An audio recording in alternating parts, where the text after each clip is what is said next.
Hello and welcome to my channel. In this video I will give you 7 most common mistakes in acrylic sculpting. So if this is something you would like to know, keep watching. Mistake number 1. Using monomer and powder from a different brands. Yes, sometimes you can mix them, but only if you tested it already on yourself and on a few clients. But usually manufacturers, they guarantee the quality of the product only if you're using the whole system. Meaning, if you would like to use Valentino powder, it is better to use the same Valentino monomer. As well as if you want to use this attraction powder by NSI, you should also use the attraction liquid. For a super nail, the best match will be super nail powder. So always use monomer, liquid, and powder polymer of the same brand if you want to be sure that these two products work perfectly together. Mistake number 2. When you use monomer and polymer, liquid and powder together, the consistency should be perfect. So when you take more monomer than you're supposed to and pick a bead and you see that it falls back into the jar, so you try to pick it up but you still see that it's not even, it's moving and it's definitely too wet, this bead, this product will simply not work when you try to do something out of it.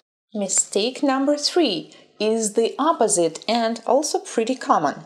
When you take not enough monomer on your brush and try to pick a very large bead, you might end up having not enough monomer and the bead will be too dry like this, so it will be simply not possible to work with it and most likely you will ruin your brush. Mistake number 4. Using too much product.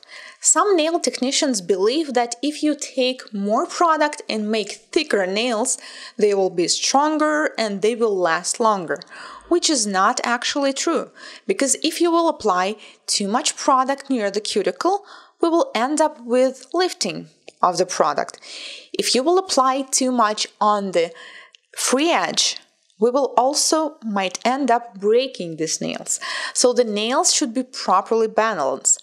They should be thin near the cuticle, thicker in the center where the apex is. Depending on their length, they can be up to business card to credit card thickness, but not more than that. So please do not apply too much product because it is not helping.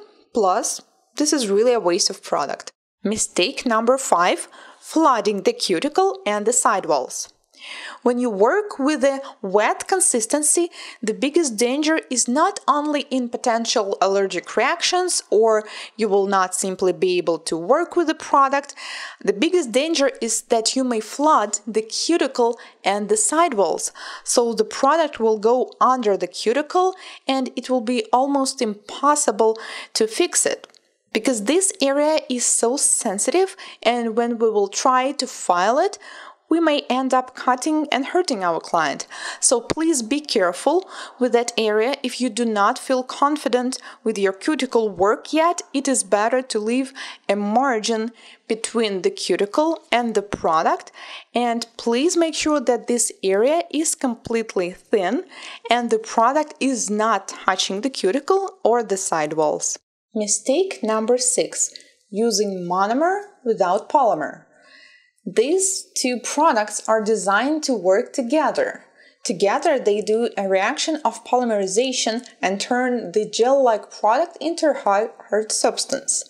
So you're not supposed to use monomer alone, because I've seen it sometimes when nail technicians use it, let's say on the brush, to try to apply it on the nail that is already cured, which is really bad because we may cause allergic reaction of the skin.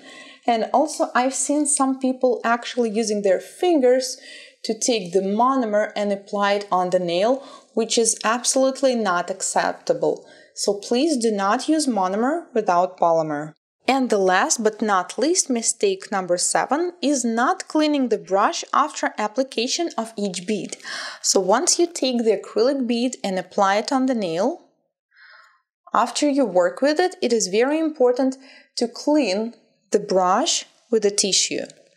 If you will forget to do it, let me show what happens. You will take the bead, you work with it, and there will be always some leftovers in the brush. And after a couple hours, especially after the whole day, this product will harden in the brush, so you will never get this thin, sharp edge anymore, and you will simply not be able to work with the brush, and you will have to buy another one.